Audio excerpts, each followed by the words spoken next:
우리는 신앙생활을 시작하면서 많은 것들을 경험하게 됩니다. 신앙생활은 예수 믿는 우리가 마땅히 누려야 될 은혜이자 우리의 삶으로 보면 하나님과 관계가 깊어지는 개개인적인 친밀한 체험이라는 것입니다.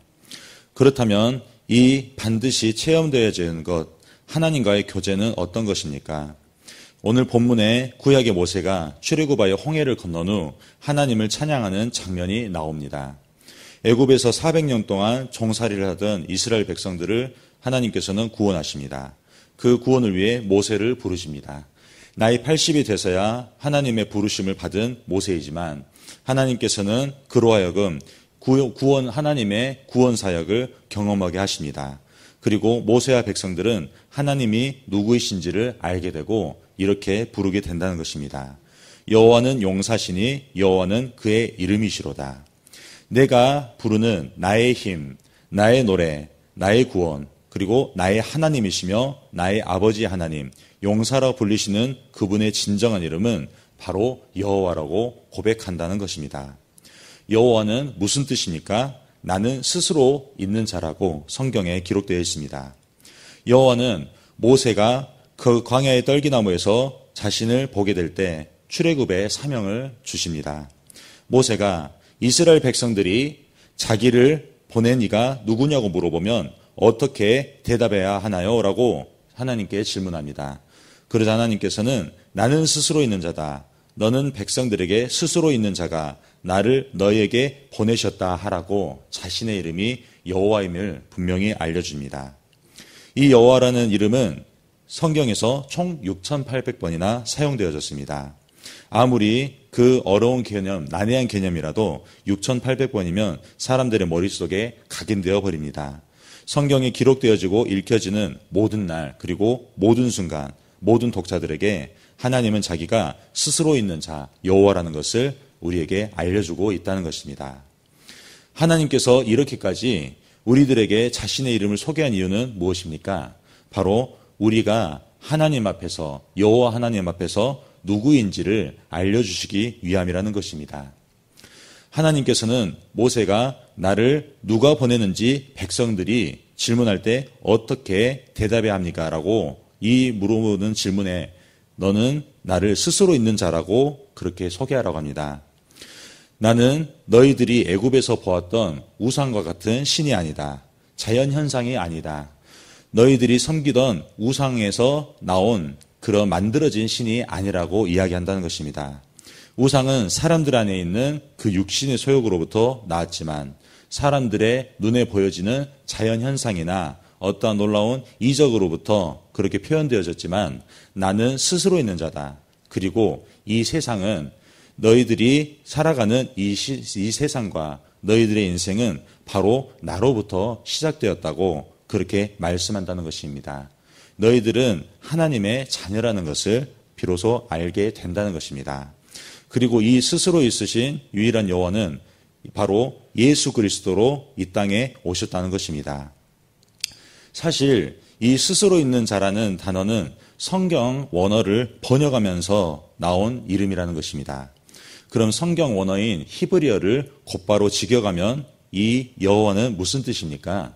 나는 있다라고 그렇게 표현한 것입니다. 나는 있다. 무엇이 있다는 것입니까?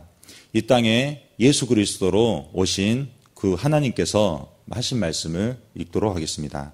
누가복음 17장 11절 말씀입니다. 예수께서 예루살렘으로 가실 때 사마리아와 갈릴리 사이로 지나시다가 한 마을에 들어가시니 나병 환자 10명이 예수를 만나 멀리 서서 소리를 높여 이르되 예수 선생님이여 우리를 불쌍히 여기소서 하거늘 보시고 이르시되 가서 제사장들에게 너희 몸을 보이라 하셨더니 그들이 가다가 깨끗함을 받은지라.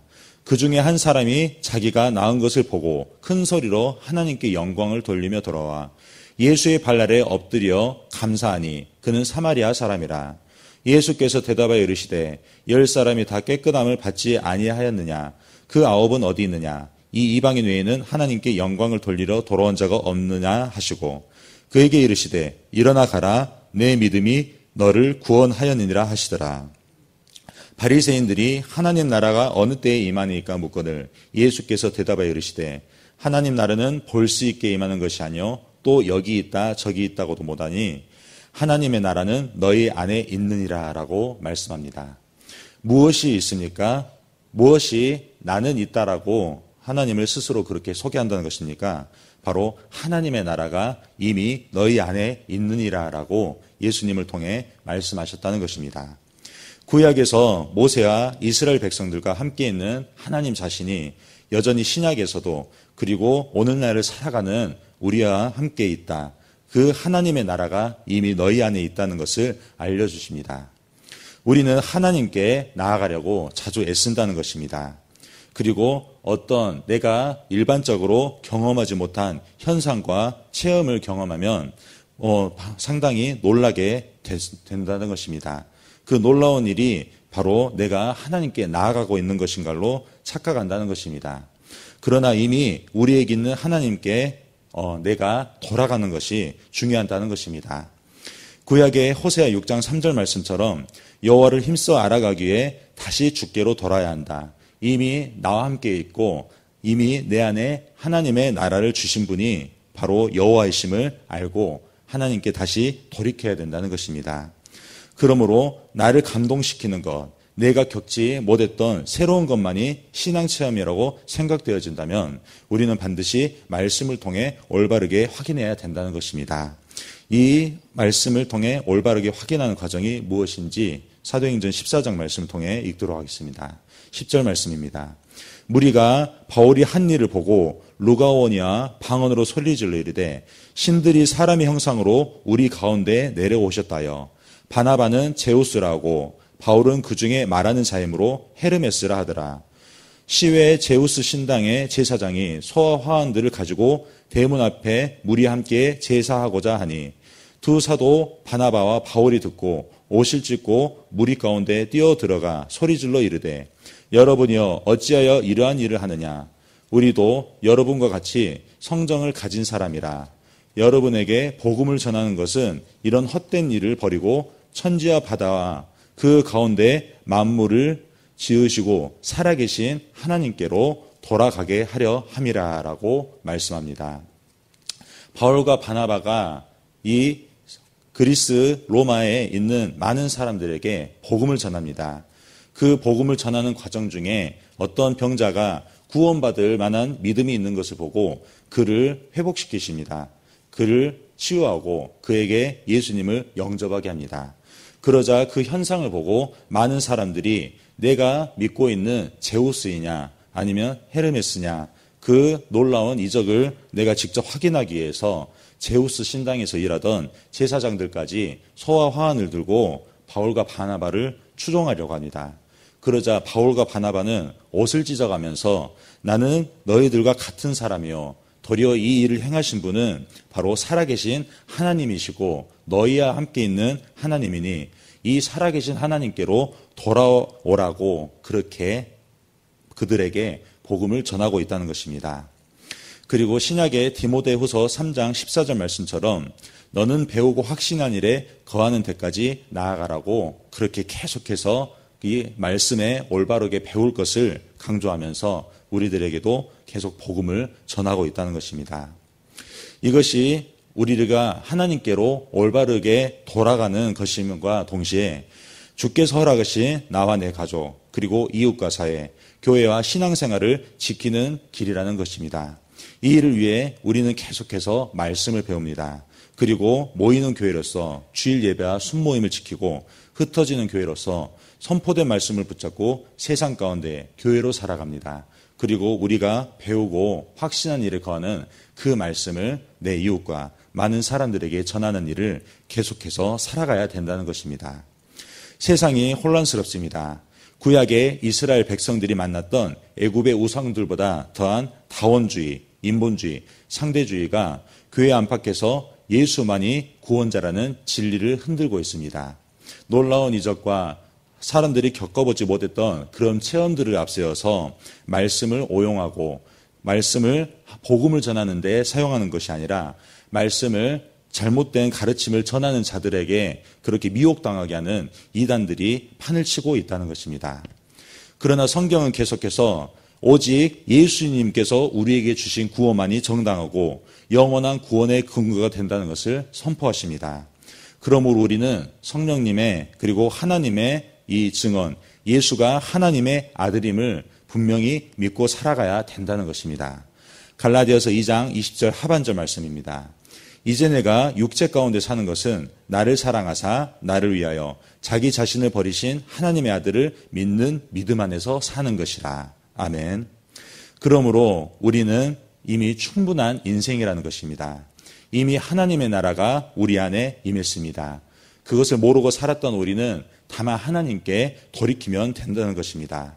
그러므로 거친 인생길도 외로운 광야길도 우리는 길을 잃지 아니하고 담대하게 나아갈 수 있습니다. 이제 나는 주님이 인도하시는 길에서 담대하게 복음을 전하니라. 이 고백이 오늘 하루를 살아가는 우리 모두에게 함께 있기를 주님의 이름으로 축원합니다. 아멘. 우리 함께 기도하겠습니다. 오늘 새벽에 주신 말씀을 묵상하면서 기도하시 바랍니다. 성도님들의 가정과 직장을 위해서, 대학 청년부를 위해서 기도합니다.